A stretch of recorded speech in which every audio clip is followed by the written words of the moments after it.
हाय बच्चों, कक्षा 9 के भौतिक विज्ञान के महत्वपूर्ण लेसन गति नामक लेसन को देखेंगे।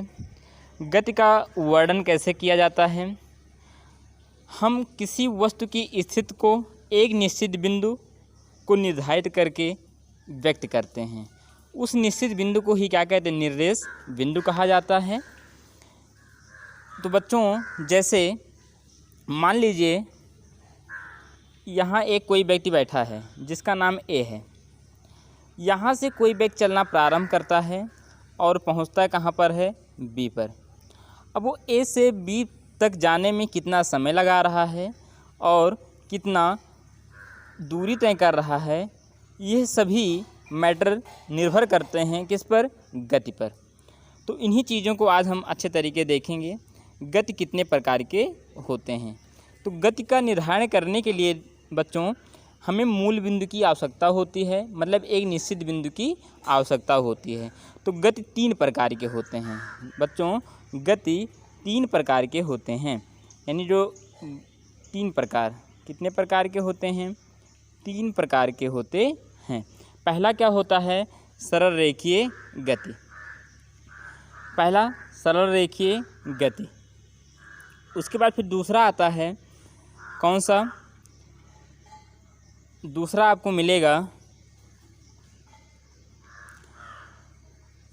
समान गति और असमान गति।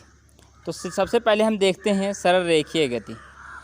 जब कोई व्यक्ति, जब कोई वाहन एक सीधी रेखा में, मतलब उसके परिमाण, उसकी दूरी, उसकी चाल, सारी चीज़ें बदलती हों परंतु उसकी दिशा में कोई परिवर्तन ना हो, तो वही क्या होती है, सरल रेखीय गति होती है। जैसे ट्रेन की पटरी पर दौड़ती हुई ट्रेन, पटरी पर जब ट्रेन दौड़ती है तो उसकी चाल अलग अलग होती है। वो कभी अधिक दूरी तक चली जाती है, कभी कम दूरी तक जाती है, लेकिन वो एक सीधी रेखा में जाती है, मतलब उसकी दिशा में कोई परिवर्तन नहीं होता, जिस कारण क्या कहा जाता है, सरल रेखीय गति कही जाती है। इसके बाद फिर देखते हैं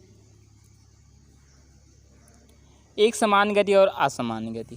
एक समान गति का तात्पर्य होता है बच्चों कि इसमें सभी की समय और दूरी क्या हो, समान हो। समय अंतराल और दूरी का अंतराल दोनों क्या हो, समान हो, तो एक समान चाल कहलाएगी। जैसे रमेश नाम का कोई एक व्यक्ति है, उसकी चाल वह 20 मीटर चलता है, कितने समय में, 10 सेकंड में। 20 मीटर चलता है कितने समय में, 10 सेकंड में। और उसके बाद कोई महेश नाम का व्यक्ति है, वो 20 मीटर चलता है 10 सेकंड में। तो दोनों को डिवाइड करने पर 2 प्राप्त होता है। दोनों को डिवाइड करने पर बच्चों 2 प्राप्त होता है। तो 2 क्या है, दोनों की चाल बराबर है। दोनों की जो वेलोसिटी हो रही है, वो जो स्पीड है, वो दोनों आपस में क्या हो रही हैं बच्चों, बराबर हो रहे हैं। जिस कारण जब दोनों बराबर हैं तो वो एक समान चाल से ही, एक समान गति से ही क्या कर रहे हैं, वो अपने गति को आगे बढ़ा रहे हैं। यदि दोनों में से चाल, मान लीजिए रामू की चाल क्या होगी, वो 20 मीटर चलता है 10 सेकंड में।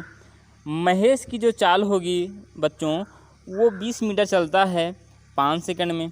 और जैसे ही हम इसको आगे देखेंगे, डिवाइड करते हैं, 5 को ले जाएंगे 4 बार और 10 को ले जाएंगे 2 बार, यानी रामू की जो चाल है वो 2 मीटर पर सेकंड हो गई, महेश की जो चाल है वो 4 मीटर पर सेकंड हो गई।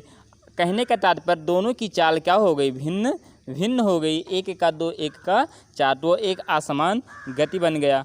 तो जब समय और दूरी दोनों बराबर हों तो एक समान गति, जब समय और दूरी अलग अलग हों तो असमान गति होगी। तो बच्चों इतना तक तैयार करना, आगे फिर से इसी के आगे वाले हेडिंग को देखेंगे।